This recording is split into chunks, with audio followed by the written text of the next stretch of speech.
Hello, today we will be talking about Jock Stein. He returned to Celtic in March 1965, becoming the club's first Protestant manager and the fourth manager in club history. Celtic were struggling in the league and continued to have mixed results, winning his first game 6-0 at Airdrie, but then losing 4-2 to Hibs and 6-2 to Falkirk. One of the key components of Celtic's victory in 1967 was the appointment of former player Jock Stein as the Hoops boss in 1965. He had played for the Hoops between 1951 and 1957, making 106 appearances in the SPL before hanging up his boots. It was 34 years ago today, on September 10, 1985, that Jock Stein died, and the world of football mourned the loss of one of its greatest figures. 19 anniversary of the birth of Jock Stein. I know you've spoken previously about standing on the shoulders of giants at Celtic. Can I just ask how difficult it is for any manager coming into Celtic to follow the example set by Jock Stein? I don't think it's difficult to follow the example, but you'll never follow his path. I mean, he's an immortal at the club. He's not just at this football club, but in terms of his standing as a manager in world football, I don't think anyone, if you're coming in here trying to emulate his feats, I think you'll fall short, because it's not just about the achievements. It's about his impact on a football club, and he's one of these rare individuals who I don't think anyone can ever compare to. But for sort of, I guess, myself and people who come into this position, we have some really strong values to uphold. That's where our responsibility lies, about the way the team plays, the way that the team conducts itself, the way the team, responds to its supporter base, its fans, the people who are the most important. All these things, I think, were... The chance to come to Celtic did arise, which naturally is a big call to anyone. I had played here. The club weren't going very well. And I just thought that if I could achieve for Celtic what I'd achieved for Hibs, I would be doing a good job for them. I could have gone to England. The reason me coming here was at that particular time I had a good offer to go to England. And I discussed it with the chairman of Celtic at the time, and he said out the blue, "How would you like to come back?" Well, I didn't think it would work, because Celtic have never...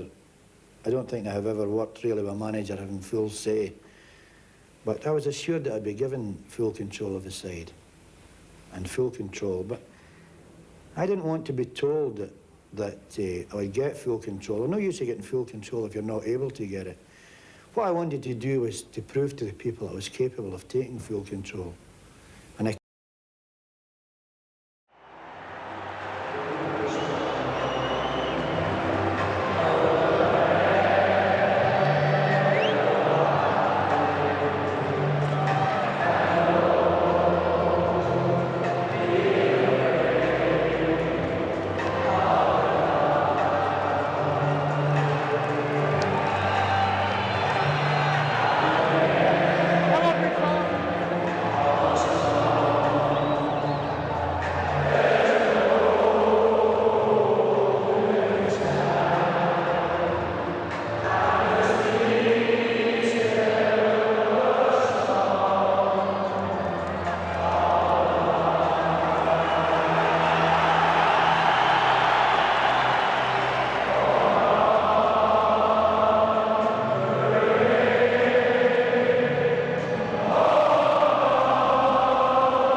ability.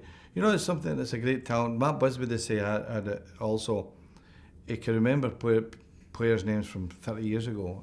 When he bumped into me, he'd say, "Hello, Tom, how you know?" He had a fantastic intelligence, Jock, you know, and my abiding experiences of getting the opportunity to work with him. And I loved those, when we used to meet up on the Saturday at McDonald Hotel, and we were sitting there 2, 3 in the morning, because he wasn't a great sleeper, Jock, you know. And I said, "Jock, I've got to take the train in the morning." He says, "You're all right, son." Steely, the old masseur, Jimmy Steele, says, "Get another pot of tea." I'd be there at 4 or 5 in the morning. Then I'm struggling in my bed, get a couple hours sleep, up at 8 o'clock or something like that, organise the training.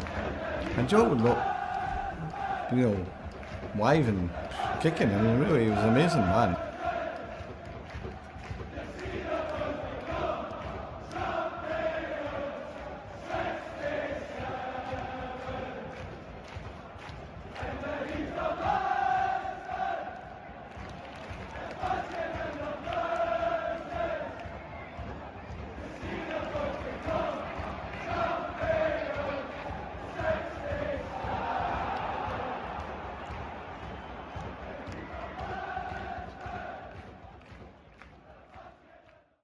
Subscribe.